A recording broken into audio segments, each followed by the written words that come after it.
Ladies and gentlemen, yes, this is your favorite show, Sports Unfolded, with your favorite hosts, Eric and Ron.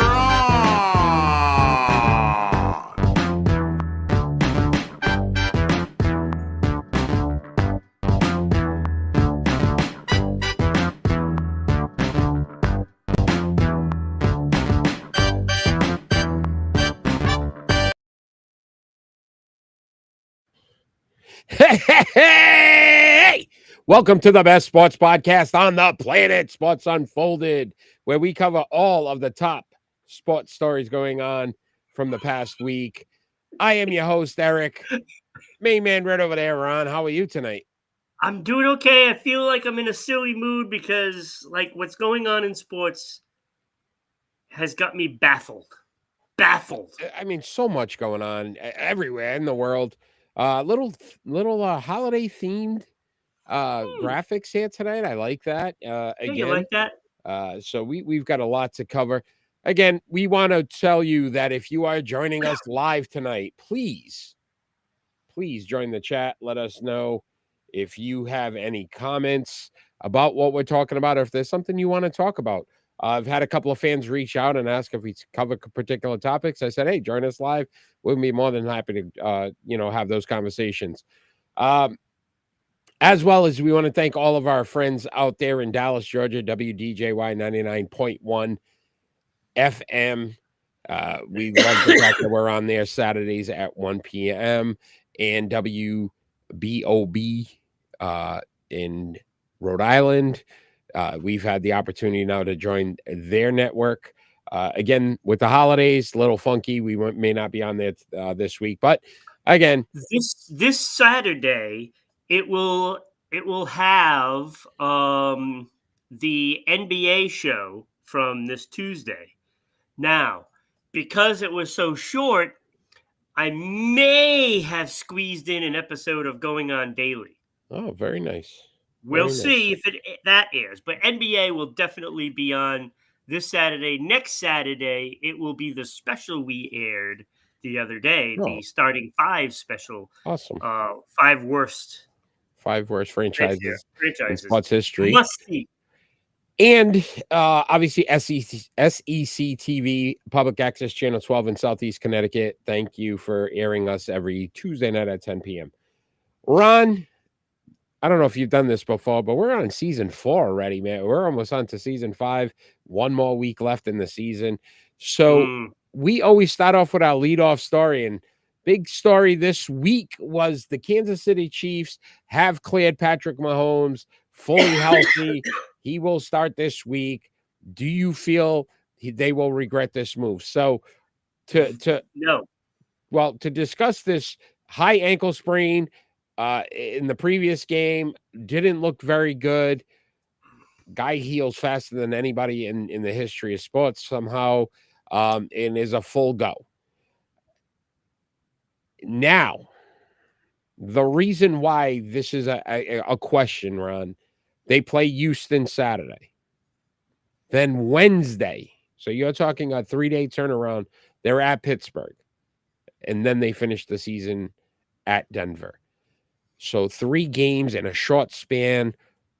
Could this be a risky move if he's not 100%? See, the problem with all of this, Eric, is they're only 2 games up. Agreed. They still got 3 games. Yes, sir. They could lose out and say Buffalo wins out. Then they're no longer the number 1 seed. So this is why he's going to play this week. I'm not saying, obviously he's going to play. They already cleared him. Is it the right move? Again, you skip a game, even if he doesn't play against Houston, who has a very good defense. Right. You're still facing a very good. I would skip this one and put him in next week on Wednesday. At least you're getting a few more days. And then if you win this game by chance with a backup, then you don't have to worry about playing him. Right. At that point, gives him some more rest. two very good defenses back to back. Houston, who is going to come after him. So again, with this injury, I mean, again, somehow healed in a matter of 2 days. He's 100%. He might not have an injury. But then at Pittsburgh, who we know TJ Watt and what he's going to be able to bring to the table from a pass rush, to me, it just feels like, again, you don't lose. And I heard somebody say this, you can't win the Super Bowl this week. No. So him playing tomorrow, they can't win the Super Bowl. But you very easily could lose it this week. Because if he gets hit or something happens, you're basically looking at the fact he may re-injure this ankle and now not be able to play for the next 2 to 3 weeks or into the postseason and ultimately cost themselves the championship. Well, yeah. I mean, that's why I would sit him out this one and let him play next week if you need to. If you don't need to, then it doesn't matter. But Buffalo is playing New England this week. Yeah, wait, you don't have so you know they're going to win, most likely. On. They got it. New England, very good. Ready. They're ready. Gerard Mayo, he's pumped. He's ready to go. Yeah, okay. But anyway, Buffalo will win that game. No faith in your team. No faith. Absolutely none. So with that being said, if Kansas City loses, then it's only a 1-game lead. And this is their thinking. They're a little worried about Buffalo. And they should be. Buffalo has a tiebreaker because Buffalo beat them. So, yes. But again, I hear you. I would have taken this week off. I would sit them out this week. But that is not what they're going to do. And it could come back and haunt them. Ron, He's got some good defensive players. Do you know who their backup is? Targeting him. Do you know who their backup is? Who, Kansas City's? Yeah. Isn't it? What's his face there? Carson Wentz, baby. Yes. Bring him back. Let's see a Carson Wentz. We haven't seen him in a couple of years. I missed the guy. I mean, he was always good for a couple turnovers. So, I mean, it's going to be an interesting factor. Listen, Patrick playing, does this pretty much guarantee them the number 1 seed in your eyes? No. I'm not sold that they can beat Houston with an injury if it's a real injury. And I don't think it's a real injury. But even still, they're going to get some help from those zebras out there, Stop. Come on, you're going to tell me that it's not true? I don't believe it. It's rigged. I've seen bad calls across the board every year. And we say the same thing about New England. Do you like the Christmas game? Do you think the NFL was cheating for the Patriots? No. Hell no. There were times. Question would be Christmas. Do you like this game now? On Christmas Day, so Wednesday. So you talk about a Saturday to Wednesday. That's basketball's day. And they actually have, that's why they put Pittsburgh, it's Pittsburgh Ravens this Saturday as well. Yeah. Which is, again, I don't understand it. It's really blowing my mind. I like the NHL taking the few days off for the holidays. Yeah. I like that. Makes sense. I get the NBA has had a history of playing on Christmas Day. So this is why the NFL is doing it, because they want to stick it to the NBA. Yeah, they want money. It's all about money. Yeah. And ultimately, the only ones that get hurt are the fans, because now, again, there's so many different things you're trying to watch. Although Netflix, so it's on Netflix too. It's not on, broadcast TV, whereas ABC has some of the NBA games. Yep. So we'll see if that makes a difference as well. After the contracts are up for like NBC and Fox, it'll all be on pay-per-view. Yeah, I think you're right, my friend. I said this a few years ago. It's only a matter of time. Yep, when the first Super Bowl, are up. yeah, when they get Super Bowls, Amazon or Netflix, that's when it's.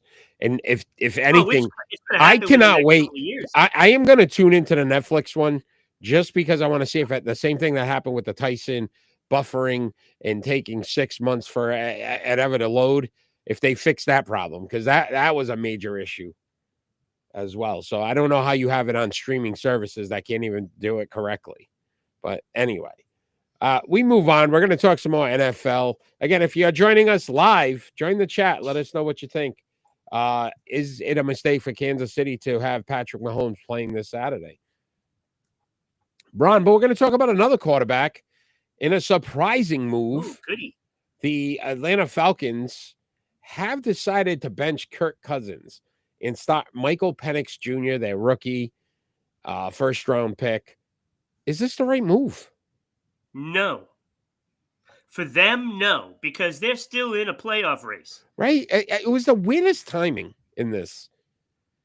Like, you just win a game, and I know Kirk Cousins isn't playing great football. 7-7 this season, 66.9% completion percentage, 3,500 yards, 18 touchdowns, 16 interceptions. So he's making a lot of mistakes. But they do still have the 9th-ranked offense in the league, Ron. So it's not like you sit back and go, wow, their offense It's really is not horrible. his fault. The defense hasn't played well I either. understand the interceptions. Not good. That's very uncharacteristic for him. Cousins, right? But he is on a new team. And the defense isn't performing how it should be. And there you go. So you're talking there's more pressure on his shoulders because that defense isn't playing well. Okay. Then being on a new team after you sign, with this big contract, now you got to live up to that and have the pressure of the defense stinks on your shoulders. So, yes, he's making more mistakes, but the offense is still clicking. That's what I'm saying. 9th overall. Listen to this setup, too. So you put Michael Penix Jr., the rookie, in. First game against the Giants. Then they're at Washington, so that should be a tough game. But then they finish with Carolina. This kid's going to be 2-1. And they're going to be like, oh, look at them. We made the right decision. I don't think so. I don't know if Michael Penix Jr. or Kirk Cousins couldn't win 2 of those 3 games anyway. And not to mention, why are you not starting Cousins against his former team? Because you see it all the time. Players go play their former team and they light it up because they're so determined on getting even with that team, right? They always play well. There's never a case where a guy comes in and was terrible playing against his former team. Very rare. Yeah, listen. I see it all the time. Yeah, it'll be an interesting move because if the kid doesn't win and they don't make the postseason, the problem you're going to have now, though, you can't go back to Cousins. So Cousins is pretty much done in Atlanta. Like, this was it. And he's doing all the right things. He said he's supporting the kid, blah, blah, blah. He's not returning. So you're locked into this kid now, and you don't even know what he's got. And then you're going to put him in a situation where he's got to win at least 2 of the next 3, if not all 3, to possibly get into the postseason. Yeah. No pressure at all. Chances are Tampa Bay is going to win at least 1. And now you sit back and go, okay, well, guess what? It's going to be this week. Guess what? Hey, you're in a playoff push, kid. Your first start. Like, you need to win now. That's a tough call. Although it's the Giants. New York. Could we give them a harder team? At least the Giants. Well, that's the thing. See, now if they lose this game. Oh, it looks horrible. The decision is bad. Oh, yeah. Because the Giants are just by far. Listen, we rag on New England all the time. Giants are like even worse. Oh, they're worse. So they're worse. I don't know. I don't know. All right. Well, at least the Patriots we will have a see. quarterback. I know we got some Dallas, Georgia fans out there listening to us on WDJY. I'm sure you're all fired up about this move. Love to see you guys join us. and let us know what you thought of the decision next week. But let's talk some games of interest, Ron, because I'm sure there's a few here. Obvious ones: Texas at Chiefs and Steelers at Ravens. I mean, we've already kind of talked a little bit about that. Do you have any others? Yeah, Philadelphia at Washington. I have that one. Yeah. Like that is intriguing, right? Because Philadelphia is now tied with Detroit. Number 1 seed on the line. That spells trouble for Detroit. Yeah. Commanders I'm have not sure they can hang on. And the Commanders haven't beaten anybody with a winning record. No. So, again, if they're going to take that next step, this is the game. And we always say divisions. And this is where you're the Buffalo, New England thing. And you're always, you were saying, oh, Buffalo. You never know in the division. Because even when New England was one of the top teams and Miami stunk, they couldn't beat Miami. Are they playing in Buffalo? I think this one is in Buffalo. Yeah, okay. We got Buffalo 2 of the last 3 weeks. I'm not saying what I'm saying to you. It's probably 5 feet of snow in Buffalo right now. Oh, a couple years ago, Bill Belichick ran the ball and threw it 3 times and beat Buffalo in Buffalo. Oh, I remember that. Right? So that's what I'm saying. Anything's possible. That was amazing. That was amazing. Right? That's what I'm saying. Like, when you play a division, sometimes you sit back and go, oh, this is a cakewalk. So you're going to say that Mayo has a game plan to beat Buffalo in Buffalo? I'm not saying that. It's just sometimes these division games, you figure things out. I don't know what happens. The Commanders need to do that if they're going to take that next step. Well, yeah. If the Commanders can win this game, it gives them some hope for the playoffs, right? Because they're going to have to play on the road and most likely all the way until, if they get to the Super Bowl, which they won't, but you're just a season of giving this day. But it gives them hope. Hey, we can do this. And it gives them confidence for the postseason. Yeah. Because then anything can happen. If they win this game, it could project them further into the playoffs. Yeah, I agree. I had also the Vikings at the Seahawks because Seattle needs to keep winning. Seattle has to win. And you just talked about Philly. The Vikings are only a game behind Detroit as well. Right. So they have some interest in this because they could be the number 1 seed. Again, Seattle, it's like must wins now for Seattle. Could you imagine if Minnesota is number 1 seed? It's crazy to think about. I never thought Sam Darnold. Like we're talking about a team quarterbacked by Sam Darnold will make the postseason because they're already in, possibly the number 1 seed. This just proves my point about the Jets organization. They have the players in place throughout time. They just don't have anybody to put them together. And it's just if I was a Jets fan, I would abandon the team. I would abandon them. Check out our top 5 worst franchises. We had some things. Must see. Ron, do you have? I have one more. Do you have any more? I got one too. I have 2 more. Okay, go ahead. Tampa Bay at Dallas. For the reason for Tampa Bay, not for Dallas. That doesn't matter. Yeah, I could see that. If Tampa Bay wins this game, they pretty much clinch that division, really. They'll have 2 more games they'll have a 2-game lead, depending on what Atlanta does, which is my other game of interest because it's the Giants and Atlanta, and Atlanta has to win. And that's why I have those 2 Gotcha. 2 games. I have the Giants at Atlanta because of the Michael Penix Jr. starting as a rookie. And if that game goes sideways, again, do people start looking on the sideline and saying, why isn't Kirk Cousins playing this game? I like the Tampa Bay thing. In Dallas, somehow, some way, still is a team that you should worry about at times. And it looks like, again, a clear-cut Tampa Bay should win that game. With 3 games left, they have to win out. Yeah. But they still are not mathematically out of it yet. It's crazy. Isn't that funny? Unreal. It's almost over, though.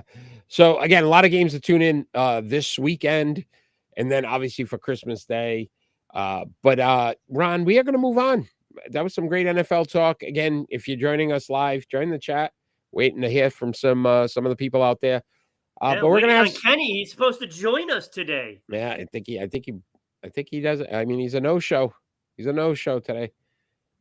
You know what? Maybe he's one of those players that just refused to go in a game. He's just, I'm not going on. I'm not doing it. All right.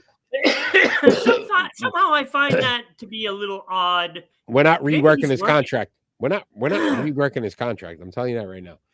But Ron, we're gonna have some fun. Since it's the holidays, we're gonna do our starting five.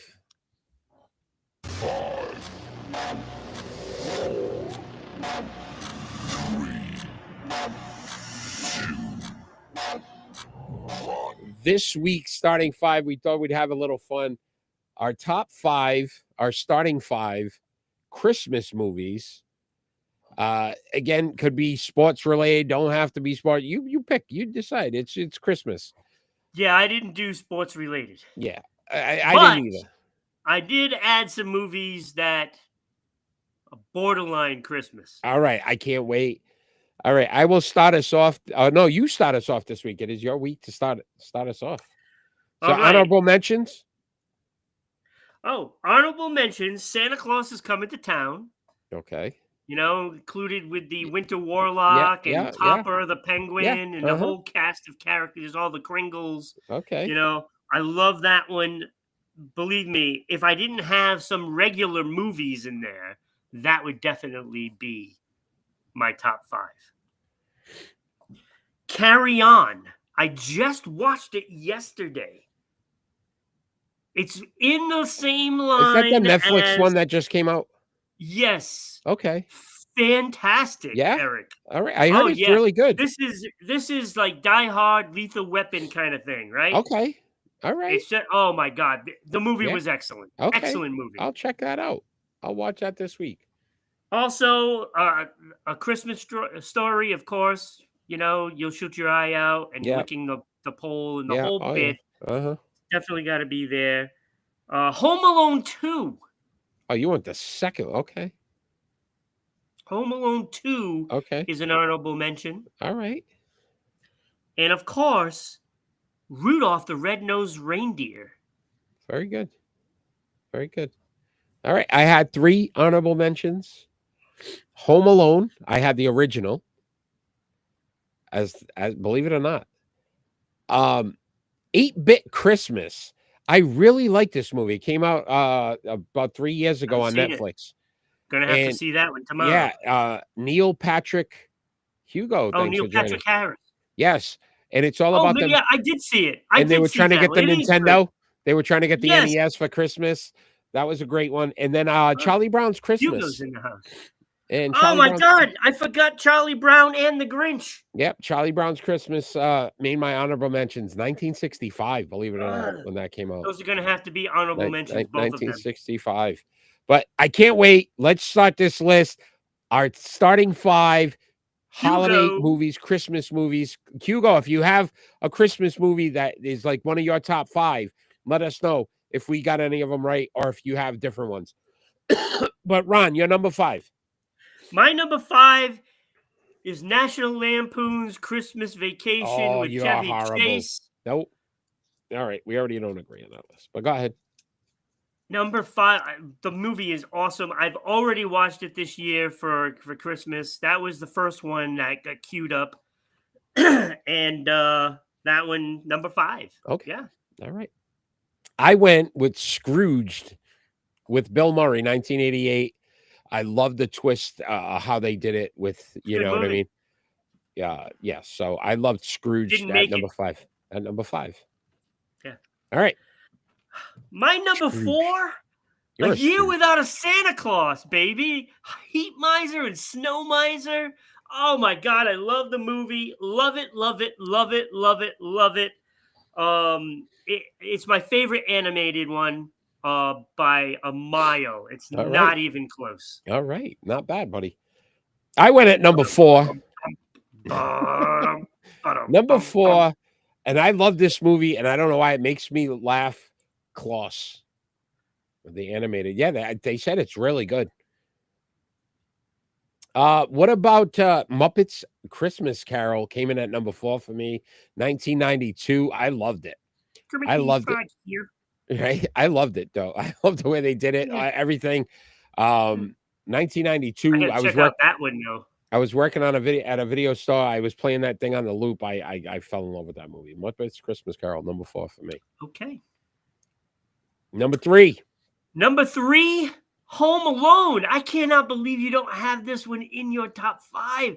This movie is hilarious. Yeah, you're gonna hate my Macaulay Culkin was a kid genius at comedy. He was. He was fantastic. It was a great movie. I'm not saying it wasn't. It just didn't crack my top 5. Because at number 3 for me, Ron. In the operative word. Ron, this is where me and you differ. I'm a romantic type of guy. I love that piece. Romantic. You're gonna have Grinch at number 1. I know that. So I had a 3 last holiday, 2006. Queen Latifah. She thought she was dying, and LL Cool J, and they went through this whole thing, and she ended up finding out they had made a mistake. No, it did not. Did not. How dare you? How dare you? Queen Latifah. She was great in that movie. What was Gerard Depardieu? Did I say his name right?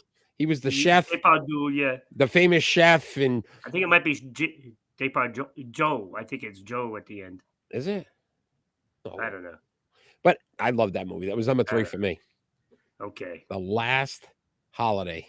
Well, it wasn't even the See, all these people that have checked in trying to find out our top 5 movies, and they're like, oh my God, your movies suck. Yeah, okay. Number 2, another great Christmas movie, Lethal Weapon with Mel Gibson and Danny Glover. Ho, ho, ho. Look, it's Christmas. It opens up with Jingle Bell Rock. Mm-hmm. And then the girl taking a tumble off the building, you know. I love that movie. Gary Busey plays a great bad guy. Did you see that they're actually doing 5 now? I know. I cannot wait. Mel Gibson's going to direct it. Good.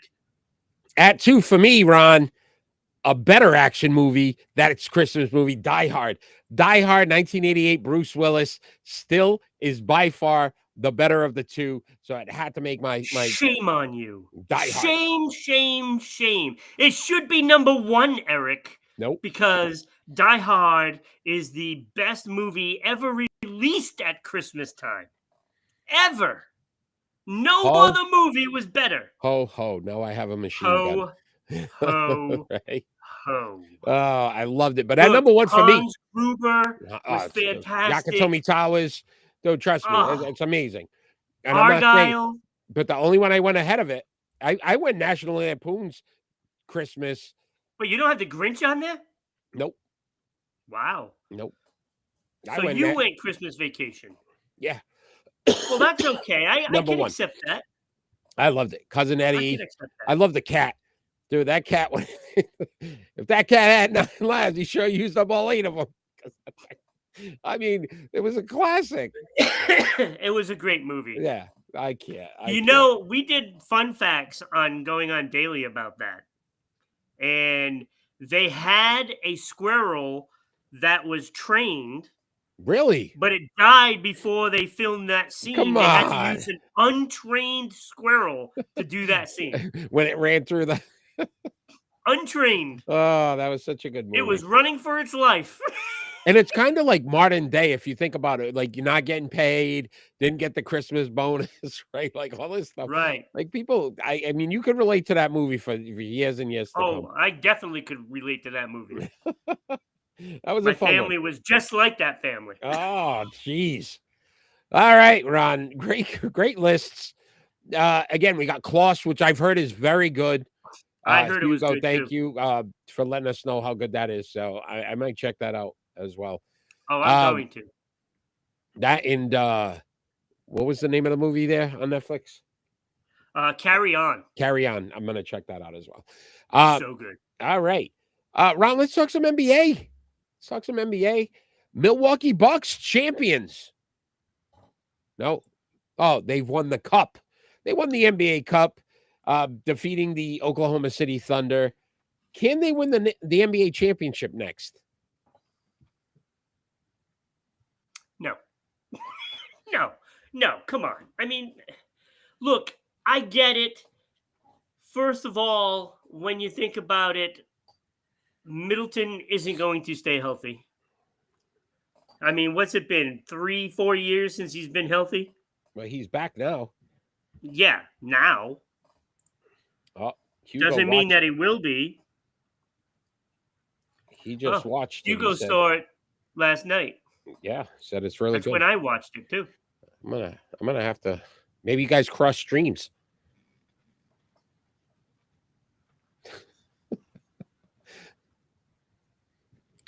You might have crossed streams, and you never cross streams. That's Ghostbusters. Can't cross streams, bro. I don't know how Ghostbusters fits into Christmas, but okay. It doesn't. He was watching it. You said you watched it last night. Maybe you crossed streams because you were streaming. Okay. All right. But I mean, stay with me here, Ron. Come on. I'm sure he paid for it, though. I don't want to know. I want to know. Never mind. So listen, getting back to the Bucks, I will say this though, Ron. You're starting to see the Giannis, Dame Lillard thing finally kind of come together. It didn't happen last year, and I think it was just a matter of them really getting to learn each other. Middleton's come back.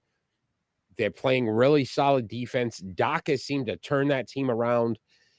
I would be a little nervous. They're only 3 years from winning the championship. So 2021, the DNA is still there. And Giannis is still considered probably a top 5 player in the league, if not one of the top 3 players. Absolutely. I'm not saying that they can't. I just don't think they will because they got the cup. And I think the cup is going to be a curse for this league. Do you not see maybe that they're finally figuring ways to win? That's what this brought them. Because I like this. What's paying for a movie? Another one. Here we go. I will say this. Let me say this, Ron. And I lost my point with you guys going on this tirade about paying for movies. But the Bucks themselves really only have 4 teams they got to worry about: Boston, Cleveland, New York, and Orlando. I think they're better than Orlando. Orlando's a good team. I still think they're better. New York still hasn't figured out what they're doing, and I'm not truly sold on Cleveland, which leaves Boston. They match up well against Boston. If Boston's your biggest competition, that's where I would get nervous. How do they match up? There is not a guy that can compete with Giannis. So for them, think about what you're going to do down low. You don't think so? No, I don't. I don't think Porzingis is going to be healthy because you talk about Middleton. Porzingis is in the same boat. And Boston's proven if they don't hit their threes, they can't win. This team can go inside. The Bucks can use Giannis inside. So you don't think between Brown and White they can't handle Giannis? No way. I don't think there's a player that can. I really don't. I think when he wants to be dominant, he's the most dominant player in the NBA right now. Okay. And he's proven, and again, he's proven it. So to me, listen, we thought the Thunder, this would be a tough matchup. They shut them down. They basically, lowest points they scored all season. They held the Thunder to, I think, 80 points in the cup? Defense wins championships. That's why Boston was so successful, because they played such good defense. Right. And I think they still have that team that can do it. And, and I'm not even putting Porzingis into the picture because I know he's not going to be consistent in playing.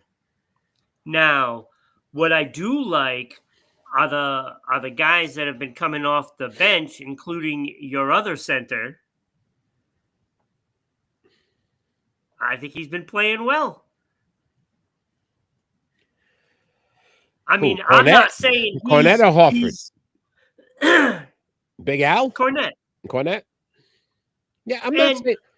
And I like Al Horford covering Giannis because I think he could get under Giannis's skin. Look, Horford's a wily vet, right? He knows how to push buttons out there. Agreed. I don't know. I like the Celtics matchup. I do. I don't think outside of Giannis, I don't think they match up very well against the Celtics. That was the point I was going to make. I finally clicked back in. Wow, the brain sometimes, that hamster it's got to keep running. Hamster, keep going. I love the fact of Giannis said after they won it, if their team was going to hang a banner, and I can't use the language he used, but he was basically F no, we are not going to be hanging no banner because this is not the ultimate goal. So they're not even taking this as a serious championship. It was a financial gimme because I think each guy got like $125,000 for the win. But at the end of the day, they just figure this is a good way for them to show, like, hey, we in big moments we can step up and win. That would scare me because Boston, the games they had to win, they didn't to even get to this point. And I know it's the cup and it shouldn't matter. But again, if you're considered the best team and nobody can beat you, and then they lose to Chicago last night, Boston, like, how do you lose to the Bulls? Milwaukee's a better team than Chicago. So any given day, I mean, realistically, that would scare me. And I don't know. Giannis he's one of those players, but we'll see.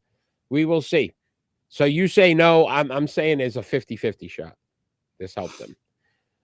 Yeah, I think there's too many teams to fly him over.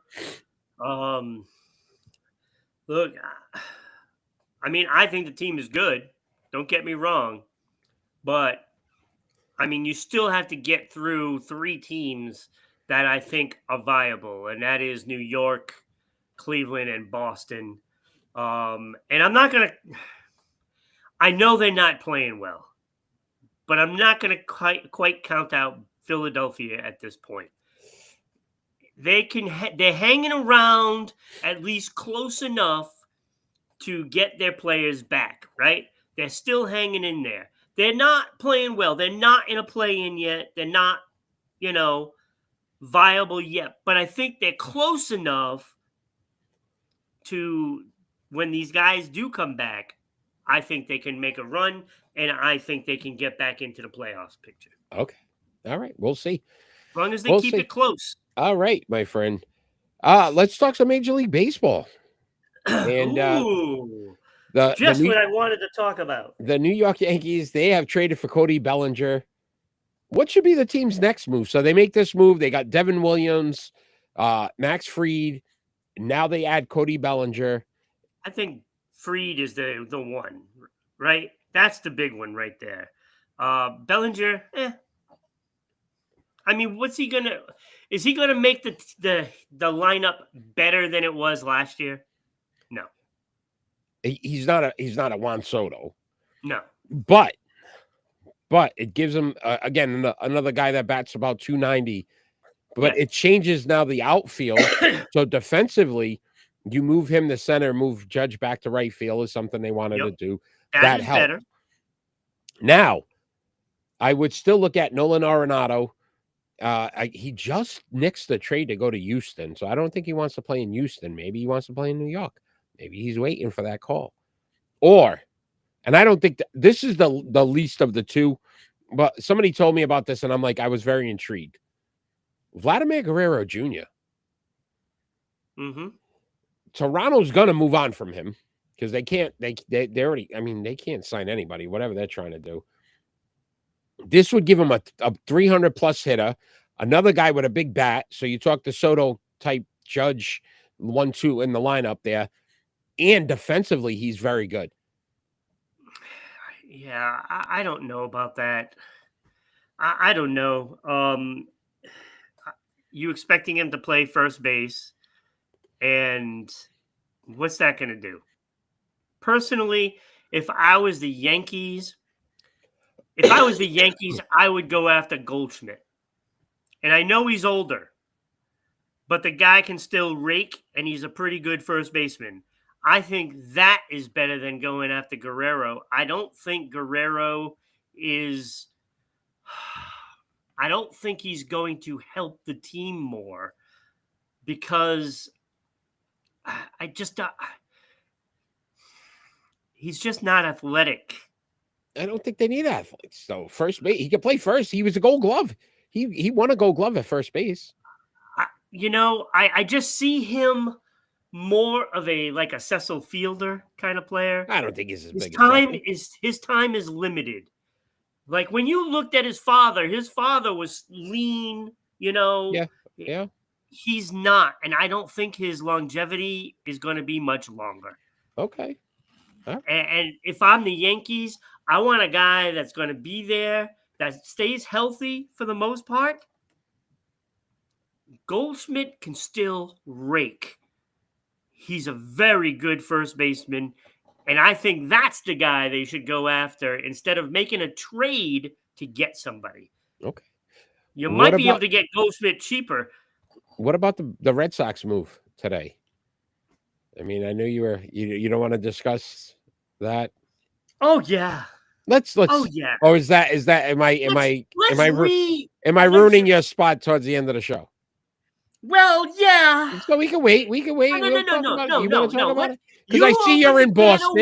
Well, you're in Boston. Talk about it. You're in Boston. You're at Fenway. I figured, you want to talk about it. Oh, I definitely do. I was saving it for later, but we might as well talk how they signed this great pitcher, Patrick Sandoval. Top 5 in swing and misses. Just coming off of a UCL, who's not going to be ready until, All-Star break? They said, at least mid-season. Why do we continually pick up these players, sign them for hoping they actually crack the lineup? This is Trevor Story all over again. Bro, they got him for such a steal, $9 million a year. Yes. What is Boston do? Dude, listen. I told you, Eric, this crap team did nothing but blow smoke up of Boston's ass. That's all they did. They weren't really in on anyone, and I don't care what anybody says. They knew somebody was going to outbid them for Soto. They just wanted to make it look good. They were in on Max Fried. BS. They were never in on Max Fried. You know what they're going to do? This is what they're going to do. They're going to sign Justin Verlander to a 2-year deal for like $22 million a year, and he's not going to play a full season because the guy is almost 42. There's a reason why he's still out there. He's 42. I just think, but that's who they're going to sign. They're going to sign him, and he's probably not even going to see the field. And we talked about this on our special. But again, Boston, makes billions of dollars a year. It just blows my mind because you would think that rivalry between New York and Boston, they would really start to try to, bring that back. And they don't. See how they're signing nobody, right? Yeah. They're not signing anybody. They're not going to sign anybody for a big contract. They are going to just hope that all these young players that they have pan out. And some of these signings pan out. Like Aroldis Chapman. So they're going to have the all 37 plus team. The all injured squad. It's going to be interesting. They're going to have future Hall of Famers all over their lineup. But the problem is they're all going to be like 40 years old. I feel for you. I do. This one I feel What for you. I want them to do, this is what I want them to do. This is what I want. I would like them to sign Alex Bregman, put him at third, put Devers as DH. Did Bregman just sign, though? I think he just signed. I don't know. I don't think so. I don't think he signed. Unless it was in the last hour or two. Yeah, I think he did. But go ahead. Keep talking. I'm listening. And go after Corbin Burns as a pitcher now because there's nobody else. Never mind. They go Walker, Astros. Christian Walker. 3 years, $60 million. So Bregman might be so Bregman might be on the move. So he's out.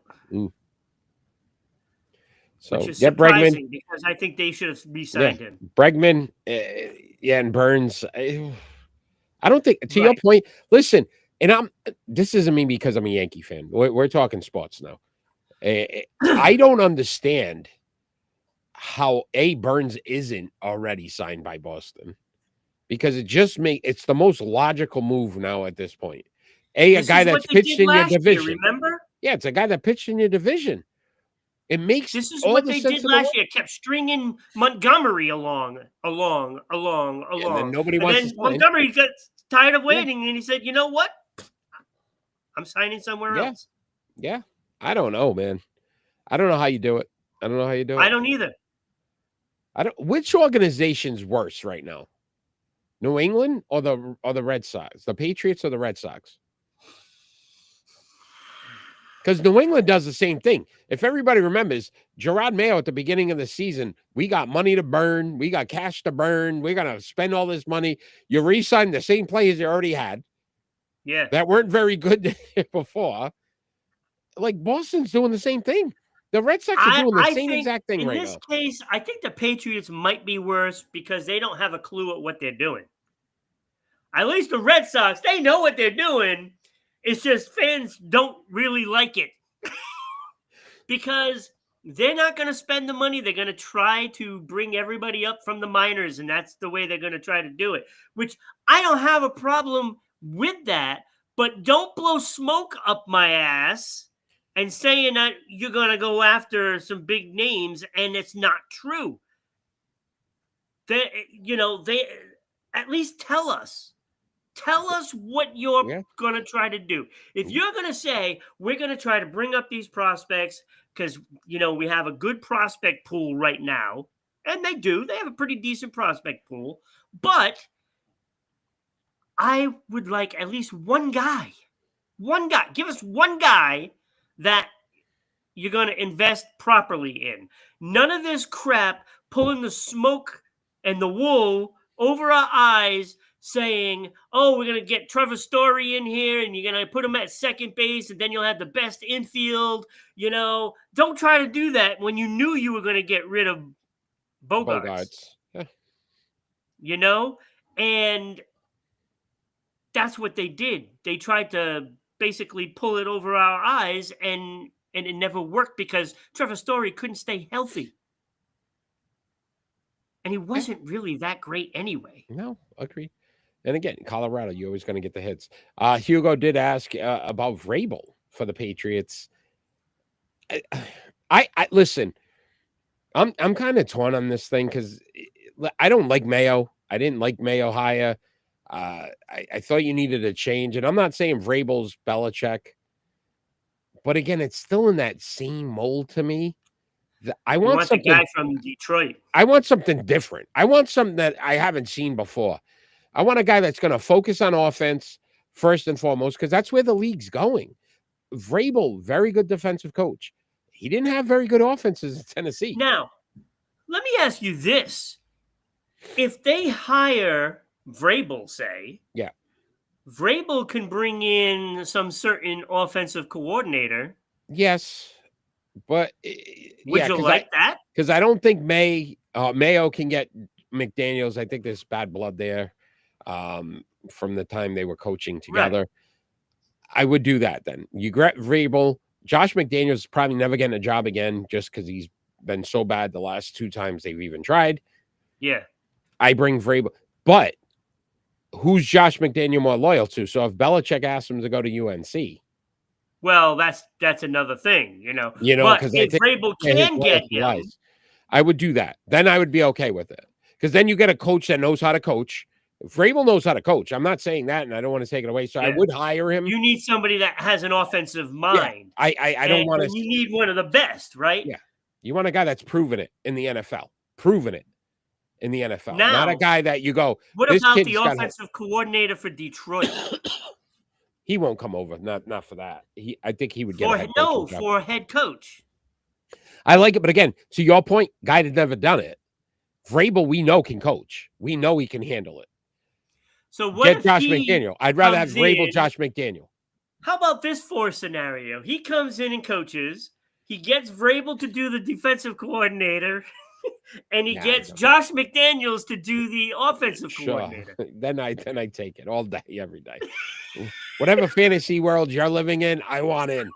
Hey, I it want could in. happen. Is there some occupancies available? Because I need in on that fantasy world.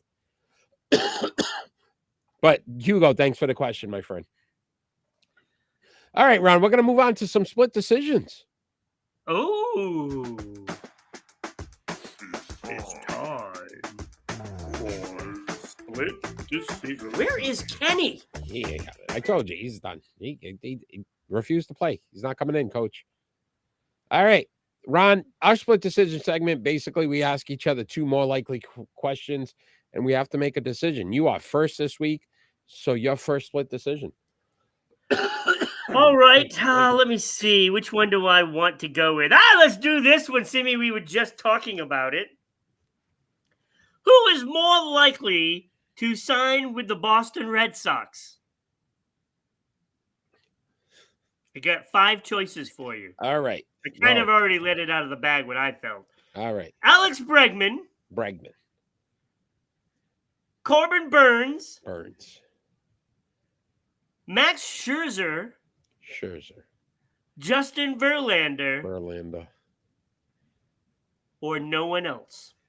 I'm going with no one else. I don't think they're going to make a move. I don't think they want to pay anybody $20, $30 million a year. Because opportunities have been there. So if you were asking me today, based on what they did today, you're signing a guy with the hopes of mid-season. You're not trying to win. You're not trying to win. Who's the pitcher that Yankees got besides Fried? Devin Williams, the closer. Right. This thing today was countering that move. Yeah. That's what they said. Okay. They countered the Yankees move with a guy Sandoval. That's not playing. That makes sense. I like it. All right, Ron. So wait a minute. But if they got Bellinger, maybe the Red Sox are about to sign Manny Ramirez. Bring him back. Let me ask you my split decision, my first. Which first-time WNBA nominated player is more likely to be elected into the NBA Hall of Fame this season? So that they've got the nominees, but these two stand out more. So which one is more likely to make the Hall of Fame this year, Ron? Sue Bird or Maya Moore?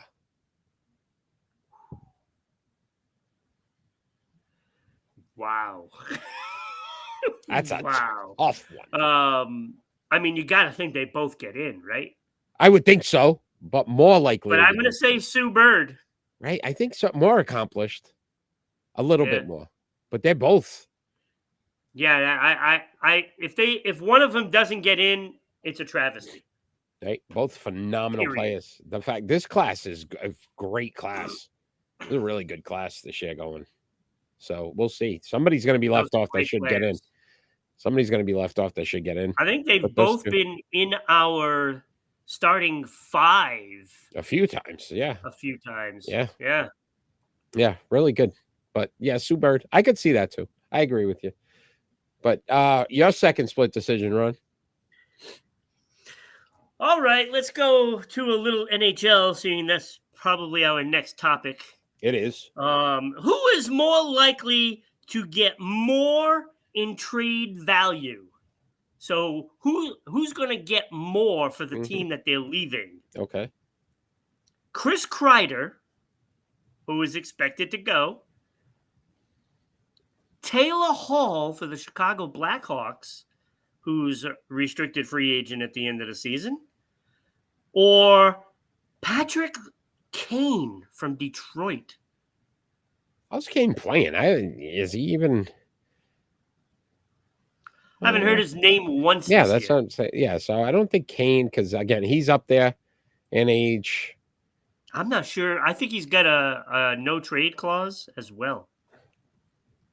Was that one of the movies too? No trade clause? No. I would. That's good. That was a good one. I think Kreider, just because he's been on the biggest stage more recently with the Rangers, I could see Kreider get. Although, I mean, we're going to talk about the Rangers in a little bit, but I don't know what they're thinking about doing anyway. So probably draft picks to them, it seems like, is what they really want. They got a few guys that are free agents at the end of the season, but he's the big guy that they're trying to ship out. Yeah, so I could see that. I'd say Kreider gets more than any of the other than either of the other two. All right, my second split decision. Good question though. Is Saquon Barkley, Ron, more likely to break the rushing record, miss the rushing record, or tie the rushing record this season? 14 games. He's at 1,688 yards. The record is 2,105, which means he'd have to average 140 yards a game the next 4 games. I don't think he does it. For the simple reason, I think the chances are he's probably not playing at least that last game. Yeah, if they've got it clinched, right?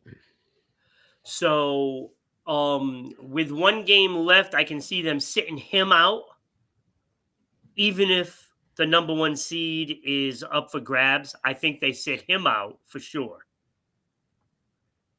So I don't think he does it. All right. So more likely to miss the record. Yes. Okay. All right. All right. That's our split decision, Ron. That was fun. Good ones. That was really good ones. I like that one. That's a good one. Let's talk some NHL, my friend. And the New York Rangers can great graphics. Look at this, man. These great graphics for the 3 people. Look at that. Predictions. Look at that. I had all kinds of stuff there. All the stuff for. It's all right, buddy. Unbelievable. It's all right. You can yell at Kenny on your Going On Daily show. Oh, I will. So Rangers continue to make moves. Do you think they still have more moves in the works, Ron? Is this are they done? We talked. You thinking Kreider? Oh yeah, I think Kreider is out the door right now. They're not even in a playoff spot, so right. They are. No, 15-15-1.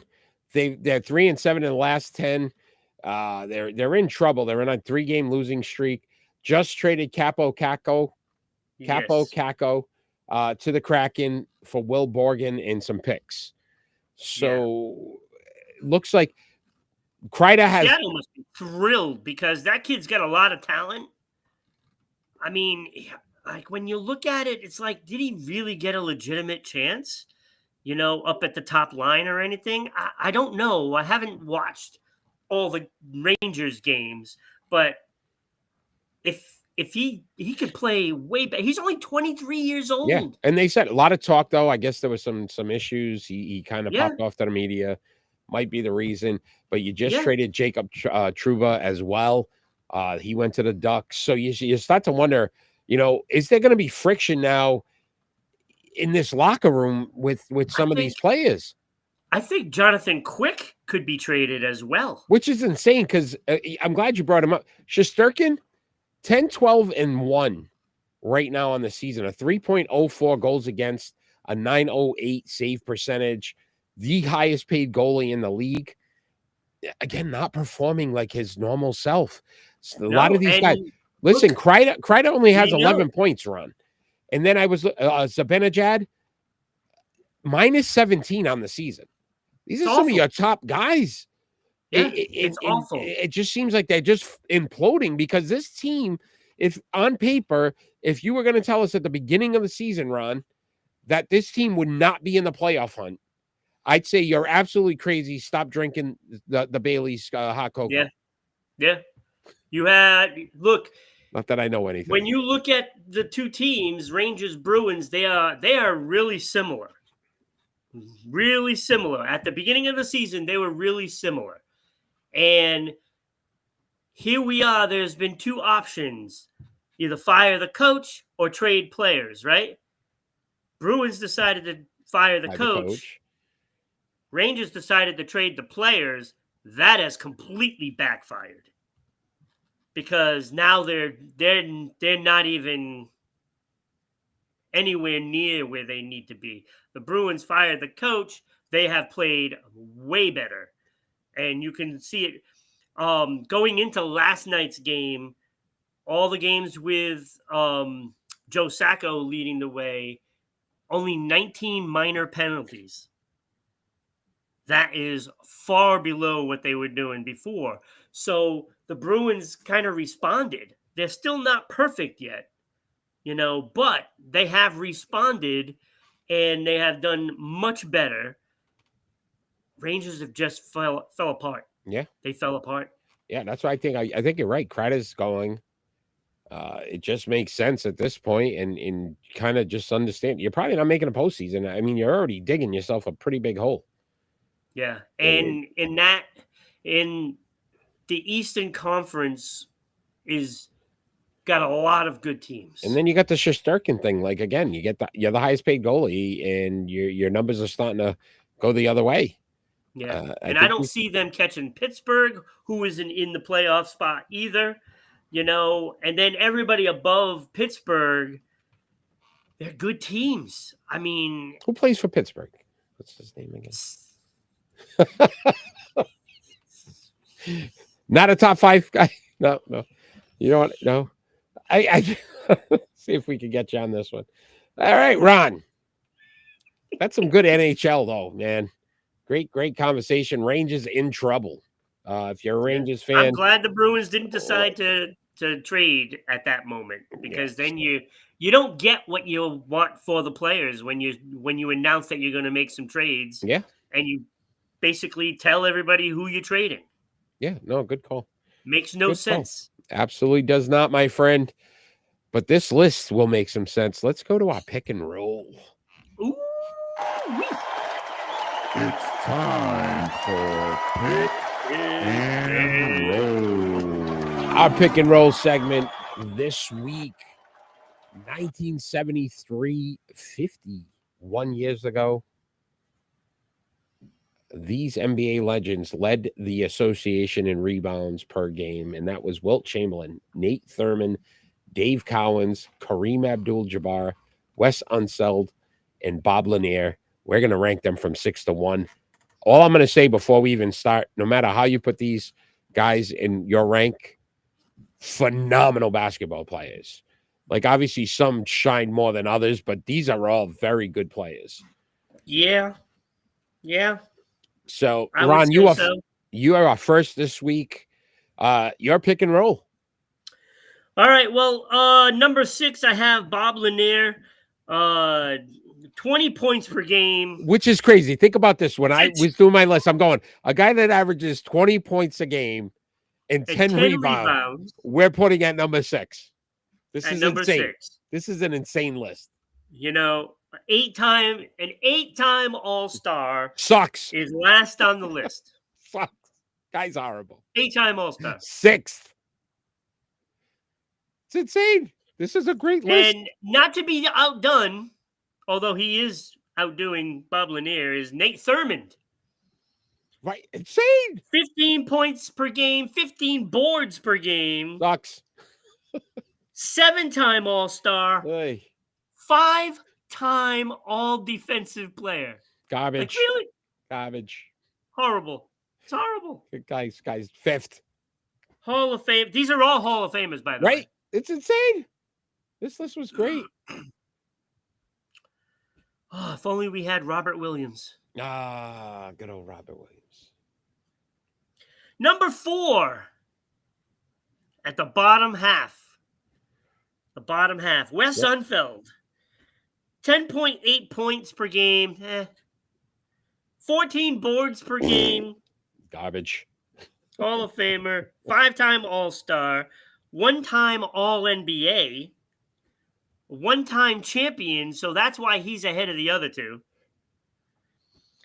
1-time rebound champion. 1-time MVP. He's a former MVP. Yeah. Number 4. And a finals MVP. He also Rookie of the Year and also a finals MVP. Yeah. Number 4. Number 4. Wes Unseld. Now. This is the meat and potatoes. Let's see, Ron, because so far you're doing all right. Dave Cowens, number 3. 17.6 points per game, 13.6 boards per game, 3.8 assists. 3.8. Hall of Famer, 8-time All-Star, yeah. 3-time All-NBA, 2-time champion, 1 MVP, a Rookie of the Year, 3-time All-Defensive, Dave Cowens. Dave Cowens, number 3. Now, here's the one that, is it Wilt? Is it Kareem? Let's see where you went. It's really difficult, right? This was a tight race. This could blow our show up right now because people are going to go absolutely crazy on the internet at number 2, Ron, because I think you're going to have the same guy I had. So Wilt had 30.1 points. Kareem, 24.6. Wilt, 22.9 boards, which is absolutely insane. First career, isn't that nuts? And Kareem, only 11.2. Only. Ugh. Wilt had 4.4 assists. He actually won an assist title. Yes, he did. Kareem, 3.6. Not too bad. It looks like Wilt, right? By those numbers? Yeah. Wilt Chamberlain, 13-time All-Star. Kareem Abdul-Jabbar, 19-time All-Star. Wilt, 10-time All-NBA. 10. Kareem, 15-time All-NBA. That means 15 years. He was the best at his position. 15 years. 15 years. Man had a career. Wilt Chamberlain, 2-time NBA champion. Kareem, 6. The guy's got a 6-pack of rings. Let's go one for the other thumb. That is incredible, right? But Wilt's not done yet. Wilt, 7-time scoring champion. Kareem, only 2. Yeah. Rebound champion. Wilt Chamberlain, 11 times the rebound champion. When you're averaging 22 a game. I hope so. 22.9, sorry. So it's really 23. Yeah. Let's not. Kareem only has 1. Yeah. Of course, I said Wilt had an assist title. Kareem does not. Wilt Chamberlain, 4 MVPs. That's pretty damn good. That is very good. Pretty good. But Kareem has 6. One for the thumb. One for the thumb there too. 6 MVPs. 6 MVPs. They both won Rookie of the Year. No surprise there. Wilt Chamberlain, 2-time All-Defensive Player, which is fantastic. It's really good to get it twice. But Kareem got it 11 times. So 11 times he was the best defensive player to go along with all those points. Finals MVP, Wilt Chamberlain with 1. Kareem, 2. So with that being said, I ended up going Wilt number 2, Kareem number 1.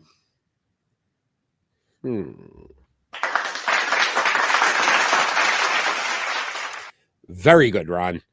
I love the way you explained it. I mean, as I'm going there, and to your point, I start with Bob Lanier, and I'm going 20-10, number 6. Like, wait a minute. Holy cow. Like, this list was tough. Bob To Lanier your would point, probably be the best player on almost any yeah. team today. Wilt and Kareem, though, you think about the numbers and the accolades that these two guys had, and it's absolutely astounding to me. And this is 10 why, Eric, MVPs between these two guys. 10 like 10 this is MVPs. why I'm so fed up with the debate on who the best is, right?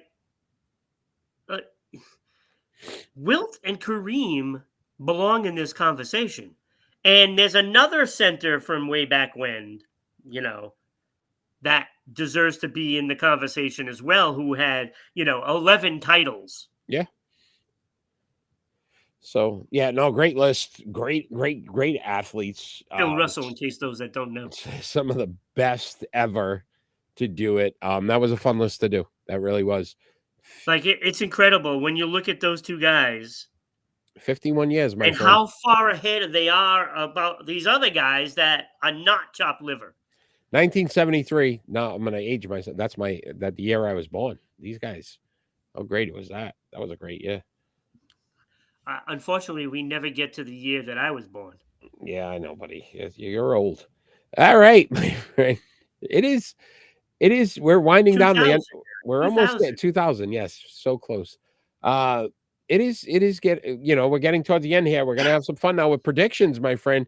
We got 1 week left. Yeah. Of the madness. I'll have to put this up because I need everybody to see it. Eric, I didn't have to give anything away this week because I was the winner for the most. You were 5-3, 4-4, 4-4. If you are joining us live, I gained another one, by the way. Make sure that you actually let us know what games you won. So Hugo, if you're still on, let us know who you're picking. We'll get you added to the chart. There's a whole bunch of people watching. Are you kidding? Let's go, people. Get in there. Get in the conversation. Let's start off with our NBA here, Ron. You got the Milwaukee Bucks at the Cleveland Cavaliers. That game is on tonight. I'm going to go Cleveland. I'm going to go Cleveland for the simple reason the energy and the excitement for Milwaukee has to be pretty high level. And I think there's going to be some guys that don't rise to that occasion. And with Cleveland being at home, I think Cleveland takes this. So, very similar reason why I picked Cleveland as well. Because, again, Milwaukee just got off that extra game. Yep. They got to travel to Cleveland from Vegas. So I went Cleveland here. No, if I'm not mistaken. Yeah, I went Cleveland here. Also, Christmas Day. Got the No, I have a machine gun, baby. Woof. And for those that debate that, it was at a Christmas party. The whole thing started at a Christmas party. Anyway, right. 12-25. So Christmas Day, you got the Denver Nuggets at the Phoenix Suns. I don't know if Phoenix even who's healthy, who's not. I'm going Denver here. I also went Denver. This isn't going to help, Eric. You keep picking the ones that I'm picking. I'm not going to catch you. It's all about picking winners, buddy, at this point. All right. So I'm gonna stick with Denver and go with it. That's it, buddy. All right. So we got some NHL action, Ron, on the 21st. So tomorrow, the Minnesota Wild at the Winnipeg Jets. What do you have? I like how both teams are playing, to be honest with you. This is they're both first, second place. Yeah, and I'm gonna go Winnipeg at home. Oh, I remember when the Bruins rolled into Winnipeg last time. Was that the 8? They gave up 8, right? 8-1. Yeah. No, listen, Winnipeg playing some great hockey. I think they want to keep ahead here in the division. They're going to play really good at home. I went Winnipeg as well. You also have on the 22nd run, the Los Angeles Kings at the Washington Capitals. Capitals, again, playing some really good hockey. Ovechkin due to come back soon as well, and is still playing some good hockey. So that might help them along the way. Yeah, I went Washington here at home. Very good at yeah, home. I did not, Eric. I'm going with the thing that LA is hungry. I think they can go in and surprise Washington. I think LA's got a pretty good squad, and I'm just hoping that LA can rise to the occasion, and Washington could possibly be thinking, "Oh, we're going to get Ovechkin back," and then that could actually hurt them in the long run. All right. NFL action on the 21st. The Houston Texans at the Kansas City Chiefs. That is tomorrow, Ron. What do you have? I'm going to go Houston. I'm going to go Houston. I think they're going to go in there, and I think they're going to do it. I think they're going to get after your boy, and No, he's my boy. I think they're hungry. All right, And good. I'm they glad wanna you picked eat. Houston because you know who I picked? Houston, because I think that pass rush. I highlight him, my friend. You can look. It's Houston. I don't lie. I changed my mind just now. So, I changed my mind See? several times. Yeah, Wait, see, I don't know if you're going to be able to yeah, see you it. can't see it. It's got to keep kicking up. I will say this: I love the pass rush of the Texans. I do To too. get after him. I think Mahomes is not going to be as mobile, even if he's healthy. I still don't think he's 100%. I'm going Houston here. Yeah. Another game though, Ron. The Pittsburgh Steelers at the Baltimore Ravens. What do you have? I'm going Baltimore on this one. I think this is the one that defense has to show something, and they're going to be they have to do it. They know that they're going to have to play on the road if they don't get the win. If they can get the win, it's now evened up, and Yeah, if Pittsburgh wins this game, yeah, they win the Baltimore's not division. going to make Yeah. it very far. I went Baltimore as well, and I will tell you why though. This is what's crazy, Ron. Lamar Jackson's lost 8 of 9 games to the Steelers in his career. So Yeah. you're like, Eric, why would you even pick? I They- just feel like they well, understand the severity of losing this game. Yeah. That I think There's a they're just lot gonna on the line. a lot for of Baltimore. injuries though in this game. A lot of injuries. Pickens out for Pittsburgh. A couple of the receivers out for the Ravens. So it's going to be, which team steps up. The running game is going to be key. I like Derrick Henry a little more, right? Yeah, everybody's Yeah, I do running. too. All right, college playoffs, my friend. This starts tonight, by the way. Playoffs? Indiana at Playoffs? Notre Dame. Indiana at Notre Dame is going to be on tonight. Now, are they at neutral sites? No, the first one you get at home. So Okay. 12:21 tomorrow. You've got the number 12 Clemson Tigers at number 5 Texas Longhorns. Yeah, I'm going to go Texas on this. I think Texas is the better team anyway. And being at home, playing in a playoff game, I think I like Texas all the way on this. Yeah. If Clemson didn't win the ACC, they wouldn't have been in the playoff. Right. Texas, very good game against Georgia, lost in overtime to lose the SEC championship. Texas, by far, I think, is a much superior team. I went Texas as well. Also tomorrow, number 9, Tennessee Volunteers at number 8, Ohio State Buckeyes. Ron, there is so much turmoil in Ohio State. In is Day going to get fired as the coach because he lost to Michigan and they don't feel like that team? I think they're hearing all of those whispers and everybody, and they're not going to play as well because they're thinking about other things other than football. I'm going in a surprise here. Number 9, Tennessee Volunteers to win that game. I'm going with Tennessee. Yeah, Eric, I was thinking of all that stuff, but I think that's why this team is going to play harder. I think a lot of the underclassmen are going to want this win so bad because they want to keep their coach there. And if they lose this game, they know there's going to be big changes in Ohio State. So I think they do rise to the occasion. I think they do beat Tennessee. And I think this might be a thing that could jumpstart this team. All right.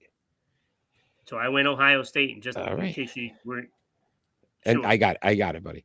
NCAA playoffs today. Start today. This is Playoffs. this is the first time ever. So I'm really excited to see how this turns out. Also tomorrow, a big college women's basketball game. Number 7 USC Trojans at number 4 UConn Huskies. Who do you have, Ron? I'm going UConn. Look, I mean, USC is really good. They're both extremely good. Yeah, but I think UConn being at home changes things a little. I mean, I don't like the West got Coast one of the to best East coaches Coast. to coach. Yeah, East Coast, West Coast to East Coast. Either way you do it, I always feel like that team traveling sometimes struggles early. That's why I picked the Capitals because, again, LA going to Washington. I'm doing the same thing here. UConn, USC going to UConn, and that travel, and it's going to be cold, maybe snow. You know what I mean? It's just not going to feel right for them. UConn Huskies. They play indoors. But you get that. You know what I mean? You just don't feel right. It doesn't feel right. You come from a 80-degree to a 20-degree weather, and you still got to travel. You got to get off the bus. You got to do all this stuff. Anyway, UConn Huskies. Both of these teams only one loss on the season, so it's been very good. All right, Ron. Before we get into our final thoughts and everything else, did we want to discuss, because I don't have them written down in front of me, again, the Hall of Fame, which hasn't posted on Sports Unfolded Sports Poll page yet? Well, what I could do I got it right here, though. Guy Lafleur. I can put up was supposed to. But go ahead. Yeah, read them off. Go ahead, I'm going to hack these. Danny Guerre? All right. Hold Is on. it Guerre? Let me put this up here. Let me put this up somewhere. So today, I guarantee you, Sports Unfolded Sports Poll page, so you can cast your votes for your next inductee into the Sports Unfolded Hall of Fame. There's got this one. Oh, look how small that looks, though, buddy. I don't know if I like it. I know. But NHL. That's what happens when you get 3 people, right? Guy Lafleur. Even though one of them's not here. Yeah. NHL, we got Guy Lafleur. Is it Danny Gar? Danny Gare. Danny Gare, Phil Esposito, Bill Barber, and Reggie Leach. Reggie Leach, those will be your nominees for the Sports Unfolded Hall of Fame. NHL. And then for the Olympics, Shelley Ann Fraser Price, Ding Ning, Irene Woost, Lindsey Vaughn, and Martha. So those will be your nominees for the Sports Unfolded Hall of Fame. Cast your votes at the Sports Unfolded Sports Poll page on Facebook. It is free to join, and you get to obviously have your athletes inducted into our Sports Unfolded Hall of Fame. So take the opportunity to vote. Cast your votes. That poll will be up tonight, Ron. But with that being said, we also are looking for sponsors for the Sports Unfolded to continue to help us grow. Ron, we'd like to get some businesses right above my head right here and be able to talk about them and people to be able to see it during segments of our show. How can they do so? Simple, Eric. All they have to do is send an email to ribroadcasting.media@gmail.com. We can send you out the media kit, and it'll give you all the information, what the views are, how many people are following, and the whole bit. So very important that you, the fans, follow us on all our social media. So that way these sponsors that are interested could certainly get in touch with us and figure out what they want to do. And it costs less than going to your local coffee shop and getting that peppermint, coffee, maybe with a candy cane in it. Could get it with a candy cane. It's that time of the year. And some sort of peppermint frosted donut. Yeah, listen. With the frosting, with the candy cane frosting? Yeah. Not only will it be seen, there, but it'll be heard on all our audio platforms. So we are on all the audio platforms. So wherever you get your podcast, they'll be heard there as well. Absolutely. Southeast Connecticut, hey, join in. We're on SEC TV Public And Access. if you, the fans, want to, you can, if you're on Facebook, you can send in stars.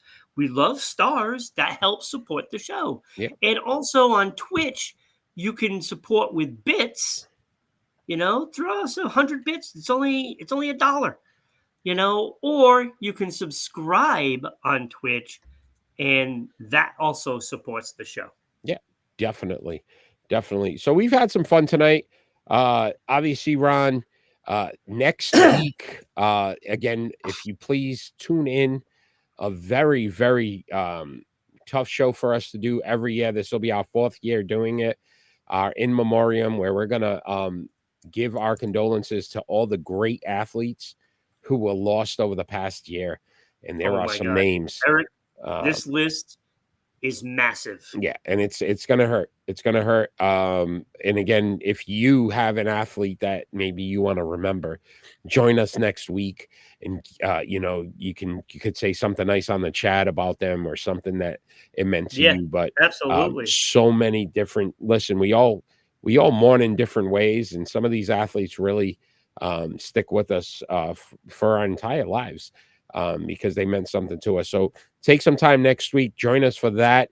It will be at the end of the show. Listen, we cut no shortcuts. Ron does a phenomenal job. He finds athletes that you may not have even heard of. We recognize all the sports here at Sports Unfolded, especially on that day. So tune in next week for our In the Memoriam show, just to give our final goodbyes for 2024 and all those great athletes that were lost. Ron, it is final thoughts time, and our final thoughts don't necessarily have to be about anything sports related. It could be about anything going on in the world today. You are first this week, my friend. So your final thought. Yeah, today, for me, it is more of a public service announcement, to be honest with you. Ooh. We got Christmas next week. Okay, and New Year's the following week. Now, I know that a lot of people have lost people during the holiday season, and when it comes to the holidays, you don't want your family to grieve over you being lost. So when you're out partying this Christmas Eve, Christmas Day, whatever it may be, whether it's watching basketball games or football or music or whatever it may be, please be responsible. This is not the time you want to have a loss in your family. Be smart. Think about the repercussions of the drinking and driving. There's Uber out there. There's no excuse. If you can afford to go out and drink, you can afford an Uber. So be smart and let your family know to be smart too. If you have family members that may partake in a few drinks, you need to make sure that you're driving them. Take the time, do what's best so we don't have to read off names for you. Very well said, Ron. Very well said. Be responsible. That's so important. My final thought, I want to actually commend this person, and I never thought I'd get to do this based on some of the things that he's done, and I'm not forgiving what he did in the past, but Michael Vick has been named as the head coach at Norfolk State. And I really think this is a great hire because I think this is an opportunity for him to teach these kids some of the mistakes he made in the past, to say that it was, the dumb decisions that I made and the fact that I thought I was bigger than anything that could ever harm me, that I did these things. He served his time. He's kind of, turned the page and become a better person. And I think this was such a great hire for Norfolk State to at least allow him now, maybe not as a coach, but as a teacher in life. because that's what some of these athletes and these kids need, because they feel like sometimes they're above everything, and that's what ends up getting them in trouble. So I hope he does well, but I'm really proud the fact that we can hide. If you think about 15, 20 years ago, we would be saying Michael Vick, no way would we ever even see him in football. Now coaching. So, great way to turn your life around, Michael Vick. Yeah, And, Eric. And me and Kenny had talked about that on going on daily before, and we say jokes and stuff like that, and but when it really came down to it, you have to be proud of the guy for turning his life around. And you're absolutely right. He could teach these kids life lessons. If there's anything, even if they go over, yeah, he's going to teach them life lessons. yeah, no, And I really like hope that. it goes well for him. I really do. I do as well. Do want to say in finishing off, Merry Christmas to all, Happy Hanukkah, Kwanzaa as well. If you celebrate those, all of our fans out there, we hope you're safe. Ron, you said it perfectly. We hope you're happy. We hope you have fun, and enjoy this time, because it is precious. And I'm already starting to think about next week and getting emotional on all those people that I know. you can lose. So let's just all have some fun this week. Enjoy anything that you really like to do, especially hopefully with family and friends, and be safe about it, so that you can watch us next Friday night at 6 p.m. Eastern Standard Time on Rhode Island Broadcasting and Sports Unfolded. We appreciate all the fans that have joined us live tonight. Hugo, thank you so much. You've been amazing. And Ron, all I ever ask for every single show, and especially going into this season, let's have some peace on earth. Happy holidays, everybody.